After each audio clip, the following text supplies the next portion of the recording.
For the new HOHNER Golden Melody, you're going to require a Torx screwdriver to remove the cover plate screws. You can see it looks like a star.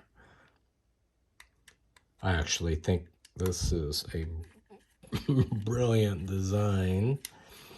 Once I remove, however, these Torx screws, let me show you. I replace it with the standard posi drive that's installed on almost every HOHNER diatonic harmonica. Because with the posi drive, almost everyone has either a Phillips or the posi drive screwdriver. So that fits in quite nicely in here. Just a tip.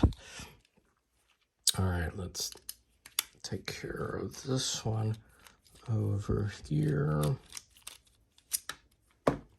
And then the cover plates lift off. And you're probably looking at this and you're going, holy moly, Kenya wasn't kidding. These look exactly like the Marine Band reed plates. They are the exact reeds, to be sure. These are all attached with M1.6 fasteners, metric.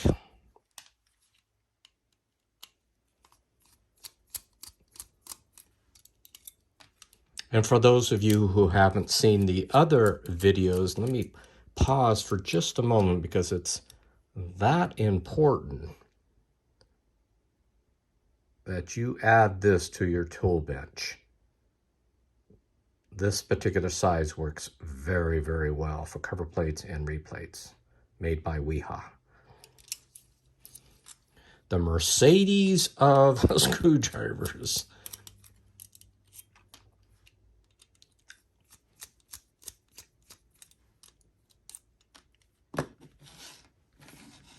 Okay, clear these out of the way. Now, it's important to notice what I just did here so I don't get myself confused. The reeds that we're going to be tuning are hidden underneath this plate. It's on the reverse. Okay, that tells you right away you're working with the below plate. Also, another tip is the clearance hole for the M16 fasteners are larger than the draw plate. Okay, let's take a look at the draw plate. The draw plate, the reeds are exposed, which is very, very important. You'll see why in just a moment here.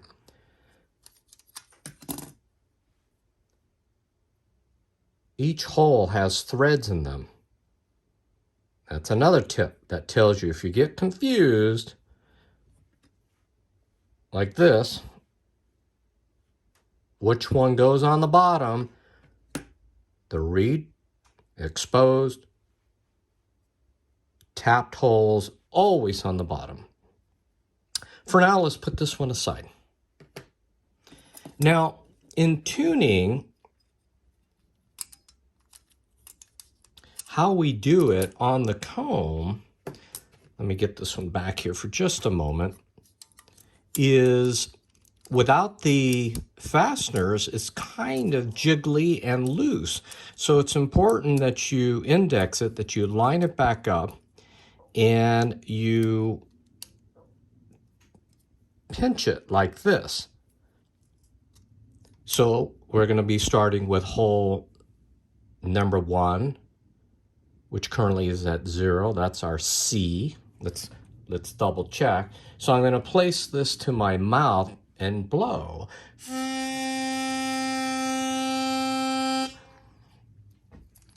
All right. This is kind of a pain because by the time you tune, put it back on the instrument, balance the bottom plate, put it to mouth, it could be pretty maddening. So here's my shortcut for tuning blow reeds on a diatonic harmonica. You're going to get some 1-inch blue tape, and you're going to place that on the draw side of your reed plate.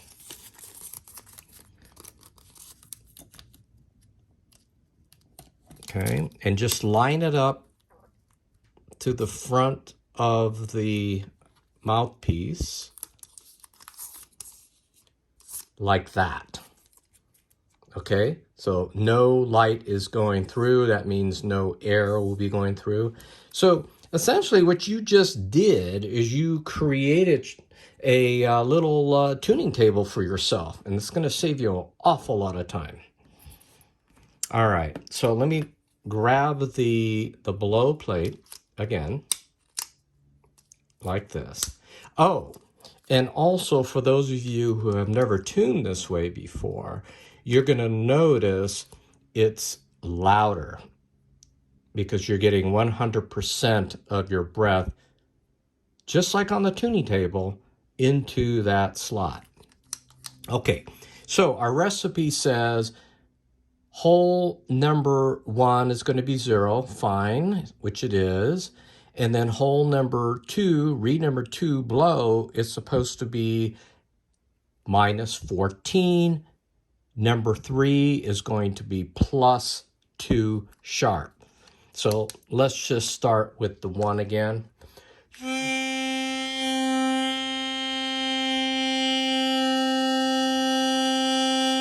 Okay, so you see that one hovering just a little bit above 1.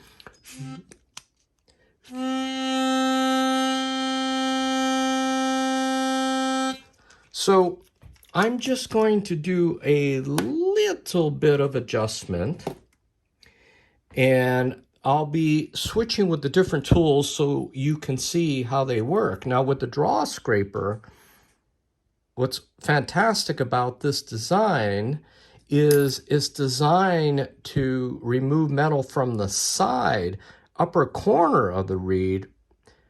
Sure, can you do the surface of it? Yes, you can.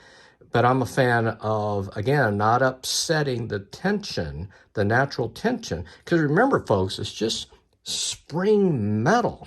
So it's under tension. All right.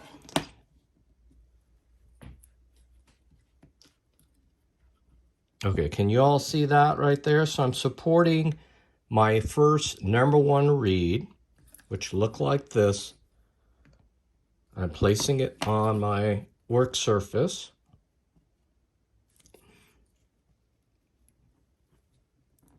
And I slide the reed support tool in there.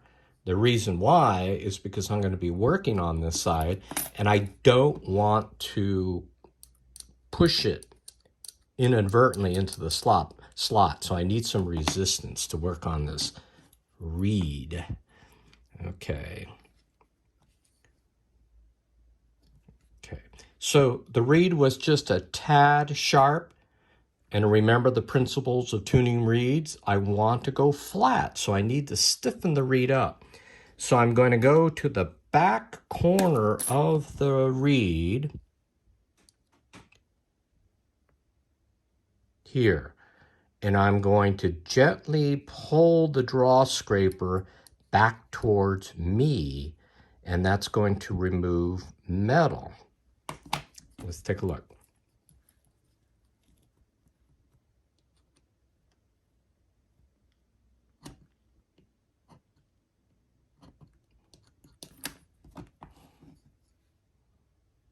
Okay, and you can see it's a little shinier because that little sliver of brass I removed from the back part. And what this did was stiffen up this number 1 reed. So let's check it up against the tuner to make sure I'm at 0, which is on my recipe.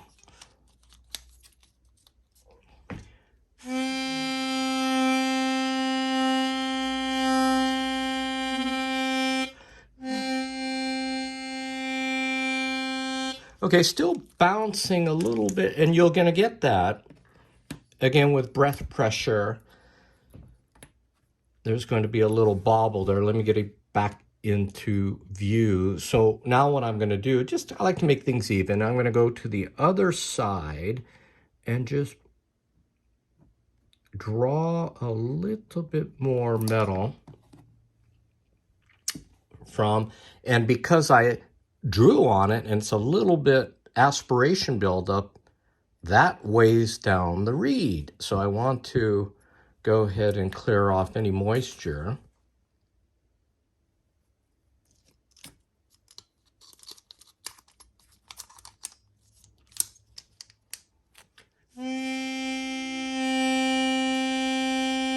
Okay, so now we're at 0. So the next one, following the same principle, is we need to slow down number 2 reed.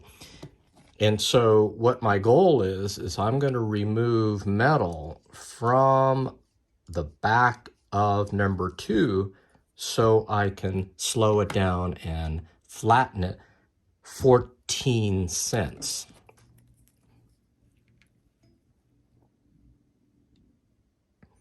Now that is quite a bit, so I'm going to right away do both sides.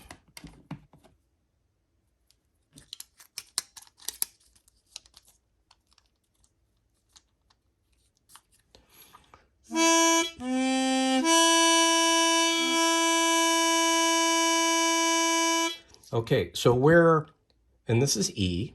E was at 0, and I moved it down to about a -2. Actually, more than that. Looks like I did about a -6. So it's definitely heading in the right direction. Okay, so to demonstrate the other tool, this is the scratcher. Very, very sharp rod. In fact, this comes from the accordion service industry. Okay, and then what I'm doing here is, I better get up close so you can see what the heck I'm doing.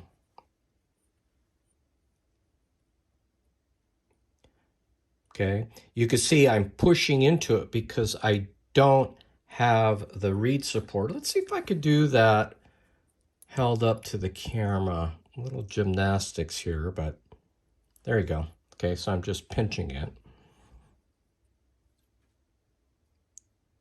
Okay, and I typically will start about 3/16, let's say 1/8 of an inch back from the rivet, and then I push. Where the other tool, the Richard Slade Draw Scraper, is about pulling towards you, this one you're pushing the tool away from you.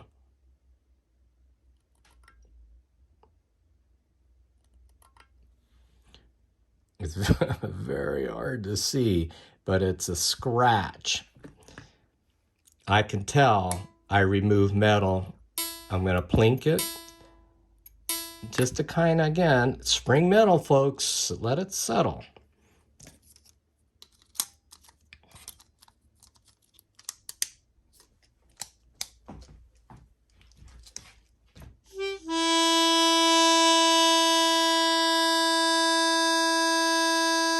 Okay, so I'm showing that that little bit of work took it from 8 down to 10, -10.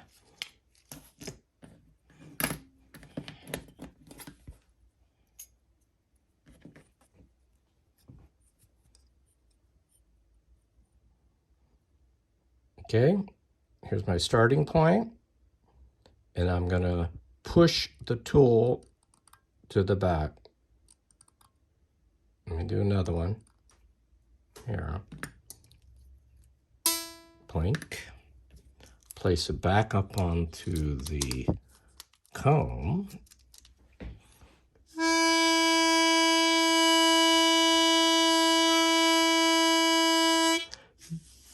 Let me release that hand so I can point.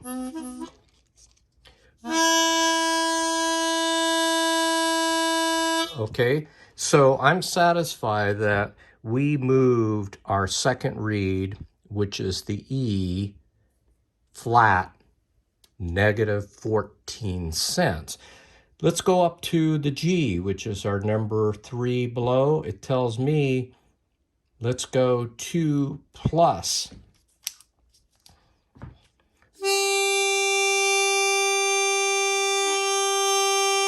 So that's right at 0. So what's that mean? That means we need to remove metal from the free end. Now, the free end of the reeds, if you look carefully, you'll notice, let me turn it out of profile. You can see that there is a chunk of metal on these lower reeds. That means, especially when you get into the lower tuned harmonicas, or even like a G or an A, B flat, this one's a C, that you'll see more metal on the ends of the reed to weigh it down, to slow it down, to drop it down an octave. So it requires a little bit more effort to tune these.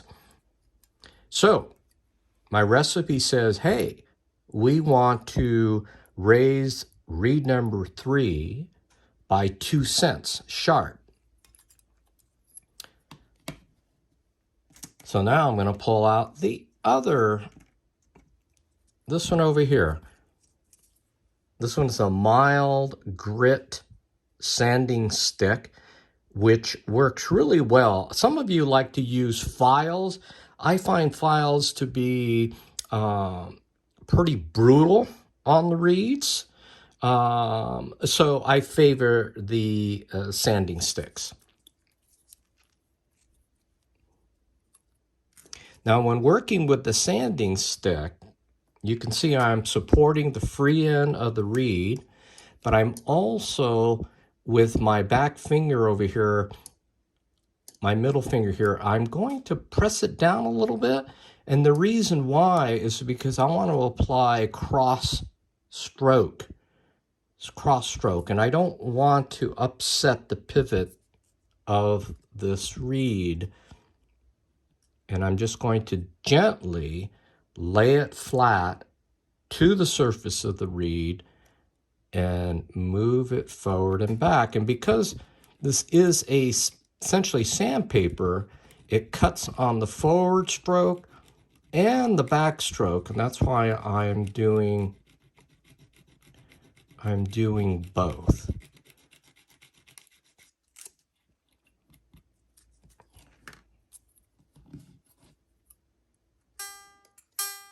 Sounds good. Another reason you like to plink it, besides settling the metal down, is that sometimes you get burrs, right? And then plinking it will clear the burrs. Okay, returning the reed plate back to the comb and back to my mouth.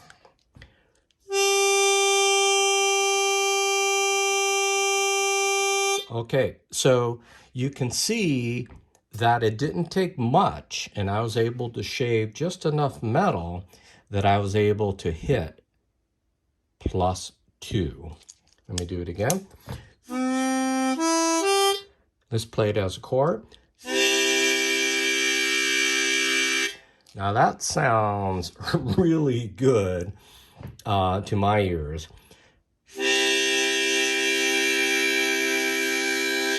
Definitely better than when it was tuned 12-tone equal temperament.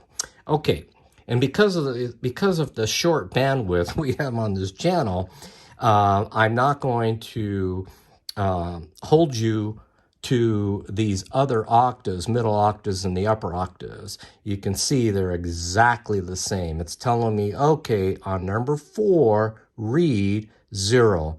Number 5, read -14. Number 6, read go +2, all the way up to the top of the instrument, okay? So I'll complete that off camera to make the top blow plate just intonation. So let's go back to the our little tuning table here. We're done with the tuning table, so you can remove the tape. And this is kind of like the cool part. And again, it's about efficiency. When you do thousands of reads like I do, you're always looking for, well, time savers, right? So I am going to put my fasteners back in place.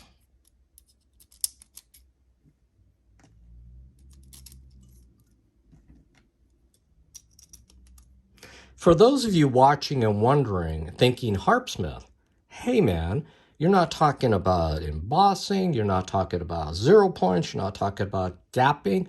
I know, that's for future episodes. Okay, so grab my my posi, my 260. Secure the fasteners. Oops.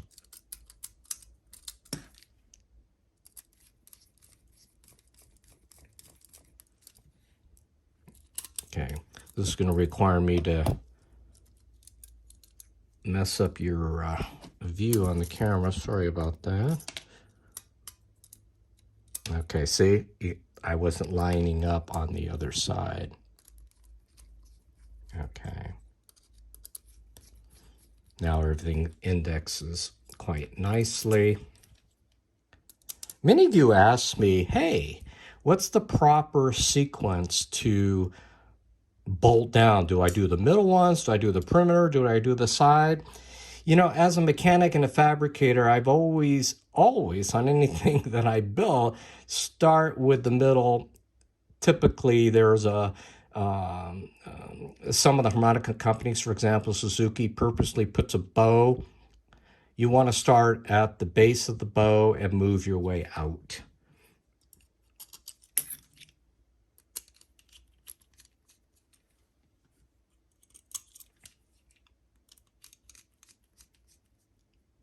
Okay, I'm just going to apply moderate torquing on here because I may have to pull it off again.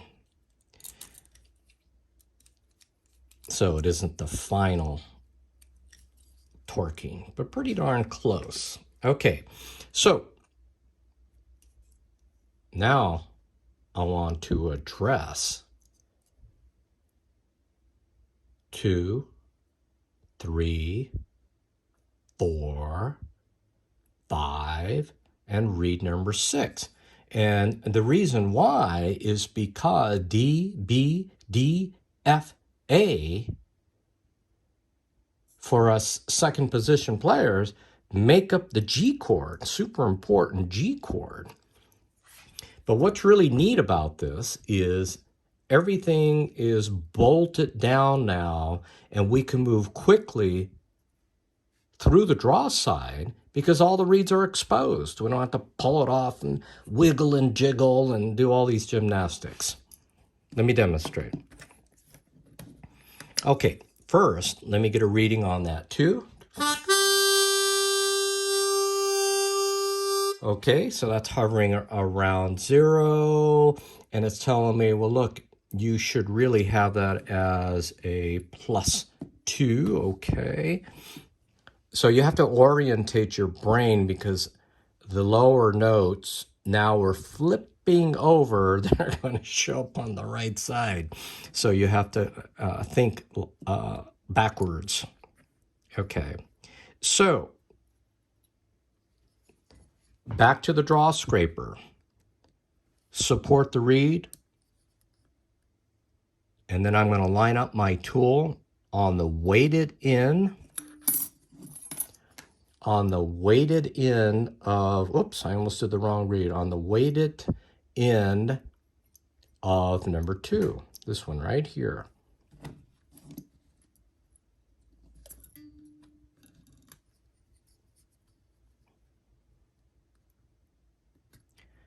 You see, I'm finding this a little difficult with that.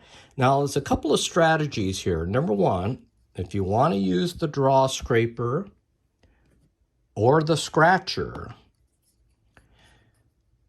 before you hit this thing called null point. Null point means the point where you actually will reverse it. If you go too far down the reed, then you're actually going to be flattening it. And so what that is right about here. It's about 1/8 of an inch down.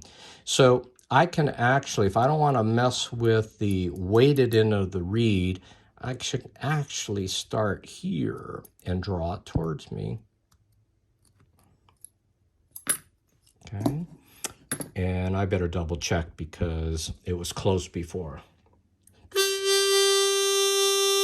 Yeah, you see that? It didn't take much. Okay, so reed number 2.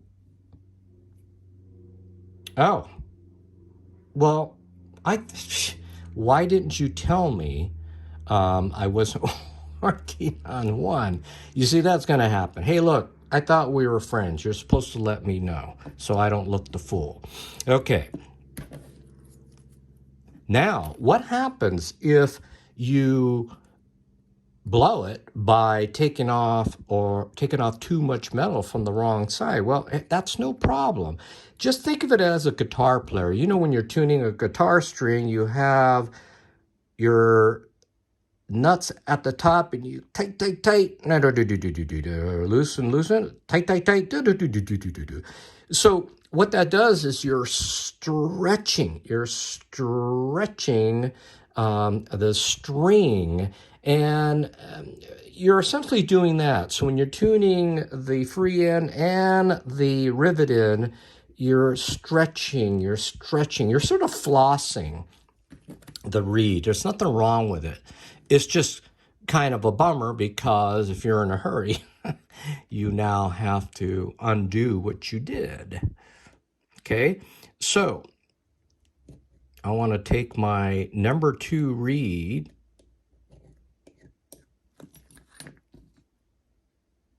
can you see the shiny part, the metal I removed from the edge?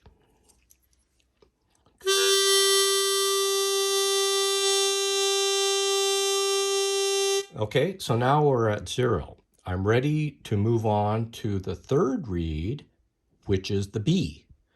And that tells me I have to flatten it by 14. Let's give it a look. There's B. And it's hovering around 0, so that tells us we're in tune as an equal temperament, right? Okay, so 1, 2, 3.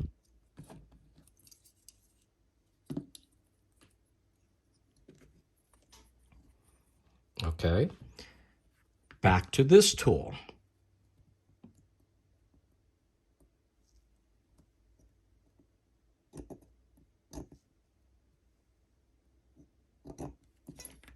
Okay, so you can see my scratch lines there. Let's take a look.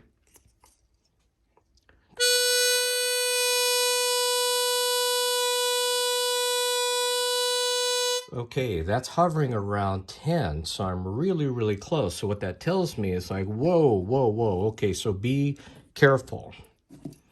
Let me pick it up again so you can see. I was blocking your way before.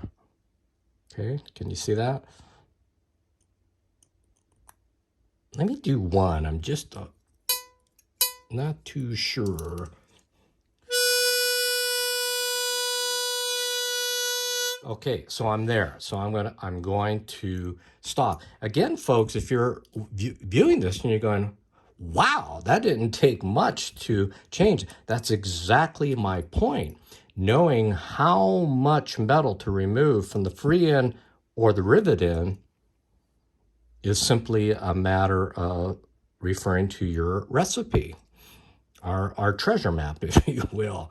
Okay, so the next one is D. Let's take a look at D. I like that. See, that one's already hovering around 2. All right. The next one is reed number 5. That's on the draw. -32. Ay, ay, ay. Okay, you could tell that one is in tune. 1, 2, 3, 4, 5. You know, in the beginning, there's nothing wrong with taking a pencil and numbering it. I'm not embarrassed to say in the beginning, I would jump to the wrong reeds by not paying attention. So sort of like that doctor that cut off the wrong leg. That's a terrible example. Terrible example. Erase that from your mind. Okay, so 1, 2, 3, 4, 5. Okay. I'm going to hold it up again.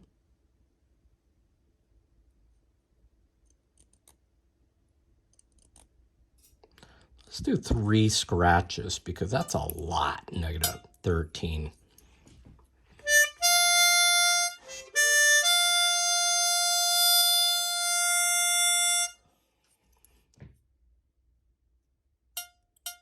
Hardly anything. Okay, so let's go more.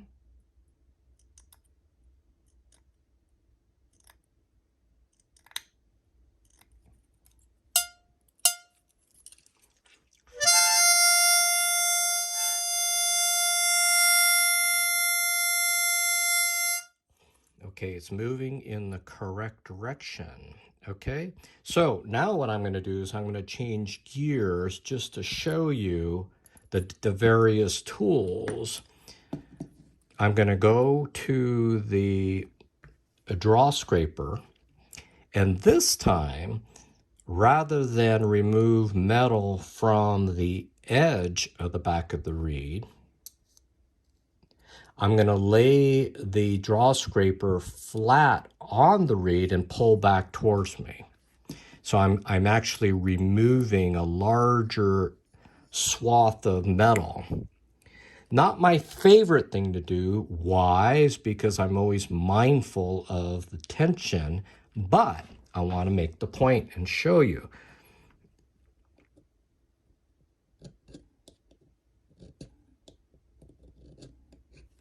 Okay, look how shiny that is. So I took a fair amount of metal off of there with just the 3 swipes.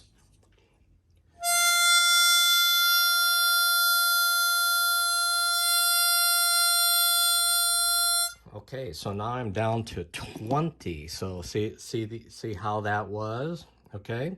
All right, so let's demonstrate. It's a little trickier to use the sanding sticks on the back than it is on the free end of the reed, but it is doable. Let me show you. The pink one is very, very light abrasive. It's I use it for the polishing, in fact. So this is how you would do that.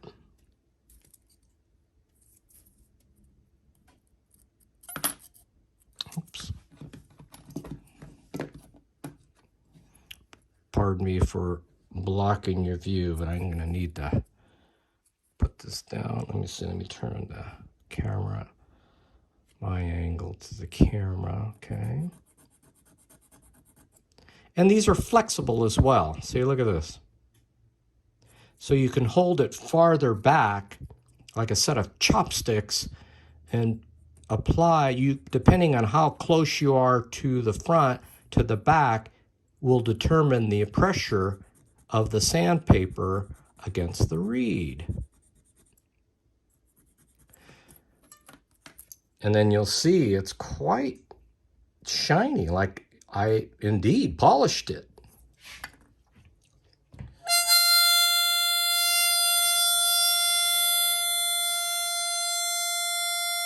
Okay, for sure I'm hovering at 20. So now what would happen if I went to the heavier grit, more file-like?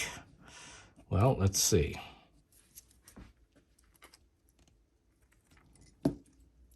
And support that reed.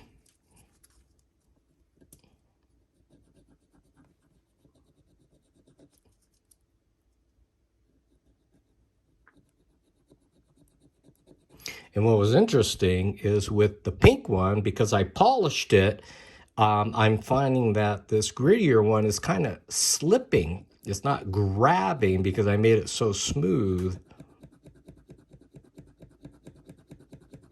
So I'm applying a little bit more heat to it, more pressure to cut through.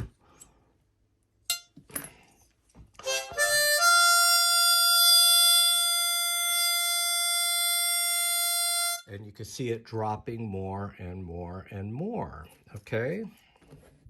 Let's get a little bit more. So now I'm gonna go back. It's uncommon when I'm actually working on a harmonica to swap tools. I'm doing that for the benefit of the viewers so that you can see the effect of every different tool that I use. Okay, so let me go back to the draw scraper, and I'm back focusing on the edge, the rear edge of the reeds.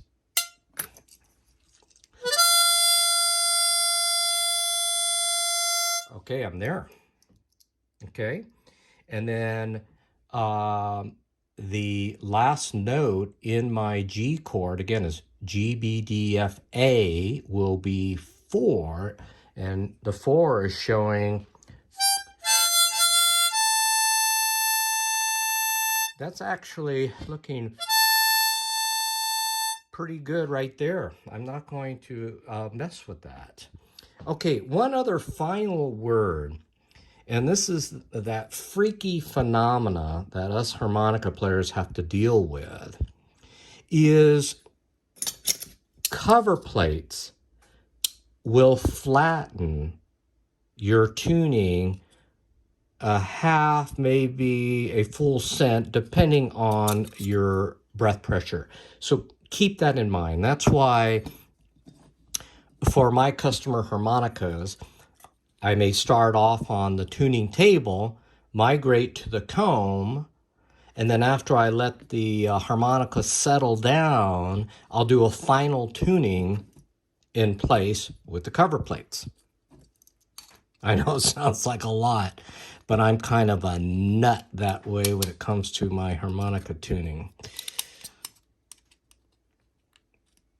Okay, so snapped in place. I did this because my lips will be more comfortable wrapping around 2, 3, 4, 5, 6. I want to hear the chord.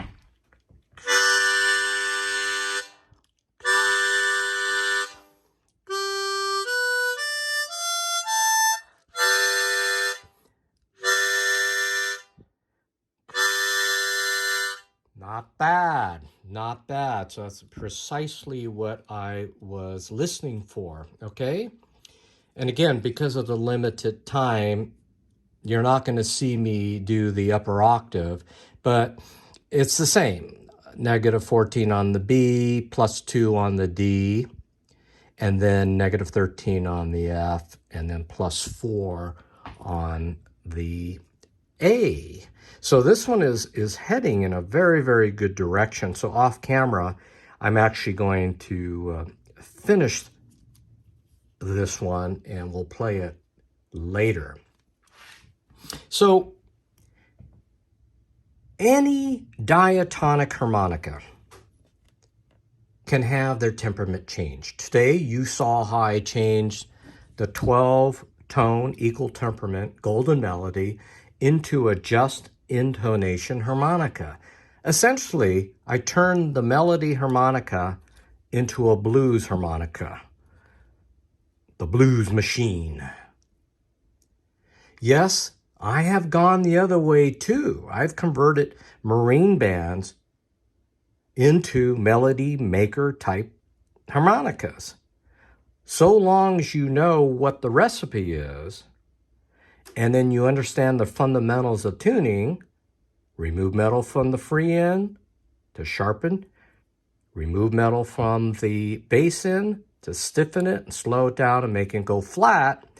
Then any harmonica can be changed. Now, for those of you who are a tad squeamish about performing surgery on your harmonicas, I recommend purchasing harmonicas that were advertised to fit a particular genre of music. For example, hold on a moment. Let me grab one off the shelf here. Every HOHNER harmonica comes with this chart on the back, starting with the Marine Band, Progressive Series, MS Series, the Enthusiast. So it will tell you what model, and then there are categories: blues, country western, pop, rock, jazz, folk, specialty. This isn't just a gimmick. What they have done is they understood the particular temperament found in the Marine Band, found in the Progressive Series, blends itself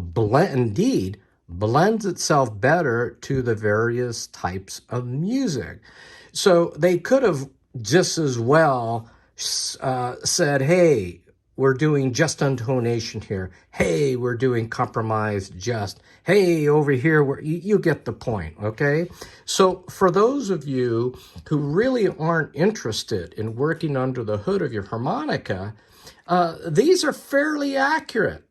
These are fairly accurate, and you won't be disappointed by choosing the harmonica that will best fit the type of music that you want to play. If any of you are interested in the temperament charts, 12-tone equal temperaments, just intonation, compromise just, go to HARPSMITH.com. Up at the top, you'll see Benchcraft. Select that, navigate down to the PDF downloadable files. That is where you'll find these temperament charts. Enjoy them. You know, I didn't want to close out this episode without thanking David Barrett for the hard work that he does day in, day out on bluesharmonica.com. Also, Pat Misson, Richard Slay, for the exhaustive amount of research they did on the subject of tuning. Thank you, everybody, for that. And if you enjoyed this episode, please tell your friends, subscribe to my YouTube channel, leave me a comment, or if you want to leave a personal message, Kenya@harpsmith.com. I greatly appreciate that. One of the things that I really appreciate is, as a harpsmith, I get to play so many different harmonicas. Remember this dude? It started its life as a 12-tone equal temperament harmonica. And you saw it right before your eyes. We turned it into a just intonation harmonica. Let's give it a listen.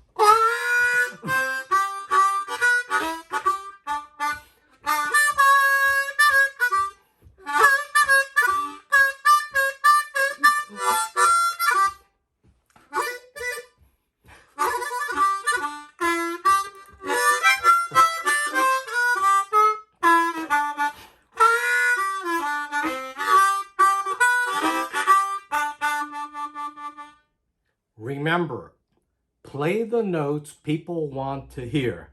Thank you for spending the time with me. Bye for now.